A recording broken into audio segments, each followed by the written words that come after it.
Back with us is Danny Flynn, the head coach and director of hockey operations for the Moncton Wildcats. Boy, have you been busy. Well, it's been a full Christmas, and the kids got a chance to go home, but the coaching staff, we're here every day going at it pretty good and trying to work hard to make our team better. Well, the moves certainly, some were surprising, some were expected. Give us your look at it. Well, we had a chance in the Matt Marquardt trade to add a very good young defenseman. David Savard's only 17 years old. He's going to be in this lineup for 2.5, perhaps 3.5 seasons, and 3 very high draft picks as part of the deal.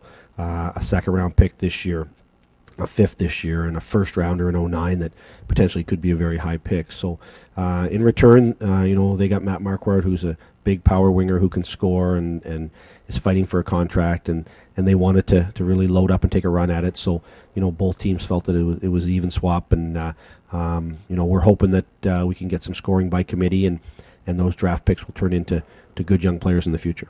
And the real surprise, was Phil Mangan going to St. John's. Yeah, it was a tough one. I was telling Phil this morning at the morning skate that I've been in on junior hockey for 21 years, and probably made lots of deals, and probably one of the 2 toughest deals I've had to make. And he's such a terrific kid and a fine young gentleman, and bled red, white, and blue. And he understood the business side of it, and he's probably my favorite player. So as far as a person, so it was a very tough deal for me to make. But we had a chance to add an early second-round pick, an early fourth-round pick, and if we do our homework on those picks, potentially could get 10 years of hockey out of those 2 players. And in return, St. John's gets a great leader and a gentleman, and it's certainly going to help their team.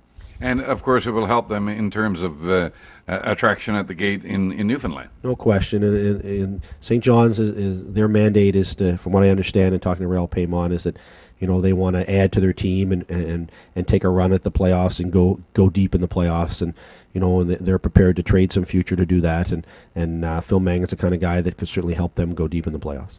So the overriding philosophy in the whole trade deals so far has been build for next year and 2 to 3 years down the road. Yeah, for the last 3 or 4 years, the Wildcats have been very, very short picks.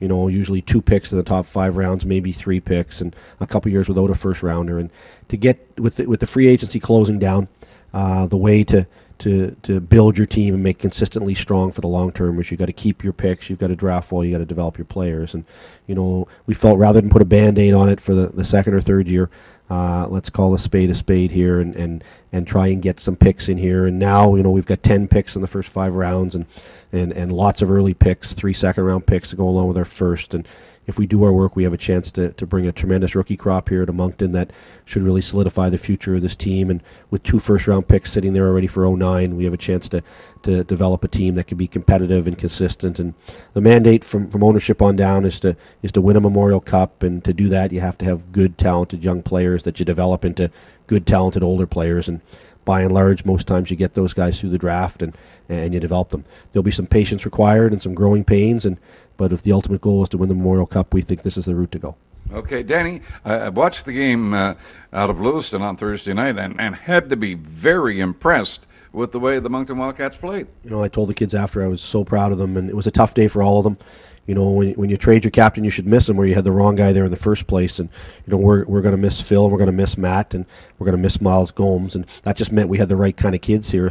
But we talked about pro hockey, and we talked about the business of hockey, and that players come and go for various reasons, and your job is to focus on the things you can control as a coach and as a player, and your focus is to be ready to play your best game. And I thought we responded really well. We won 4 straight, which I think is our best streak of the season, yes. And we worked real hard. And this both trades will give some young players a chance for more responsibility, more opportunity, and the fun part will be seeing how they react and how they respond. And we got a very solid game out of our defense, and guys like Randy Cameron had an outstanding game, and guys like Ted Stevens got lots of minutes, and they're only going to be better for that in the long run. So it's the process now. The theme right now will be to fight to make a playoff spot and try and make some noise and to give our young guys lots of development time. How emotional will it be tonight? And in all probability, Phil Mangan will skate on the ice wearing the Fog Devils jersey. Yeah, it'll be tough, and I told the kids this morning I was part of the New York Islanders last year when we traded for Ryan Smith, and how tough it was for him to leave Edmonton and after 15 years with their organization and to come to New York and with the Islanders. And as a pro and as a guy who takes pride in his job, he had to park his feelings and become an Islander and play his heart out for us, which is what he did. And then he went through the same thing this year when he made his return to Edmonton as part of Colorado. And it's part of being a pro player. It's junior hockey is about teaching you to be a pro, and these are some things our kids will learn. And I tell them to be his best friend after the game and be a competitor when the game starts, and he'll respect you more for that. And we'll expect the same thing from Phil. He'll compete real hard, but we'll be friends after. Okay, well, it is going to be a game certainly that will bring a lot of attention.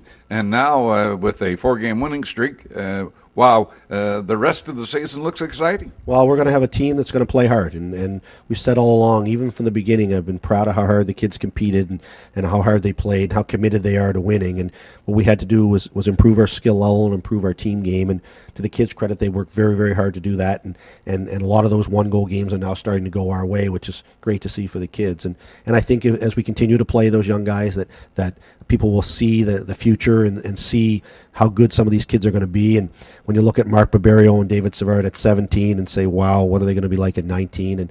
And Matt Brown and Devin McCausland are at World Under 17, and all reports from the game last night is they were the best 2 players on the ice for Team Atlantic. They each had a goal, and Devin McCausland was player of the game. So when you look at those 2 kids and the promise of the future for those guys, it's exciting to watch those kids develop. It's always exciting to be part of the Moncton Wildcats, and the man who's directing the operations is Danny Flynn. He's also the head coach, and our thanks to him for joining us on The Coach's View.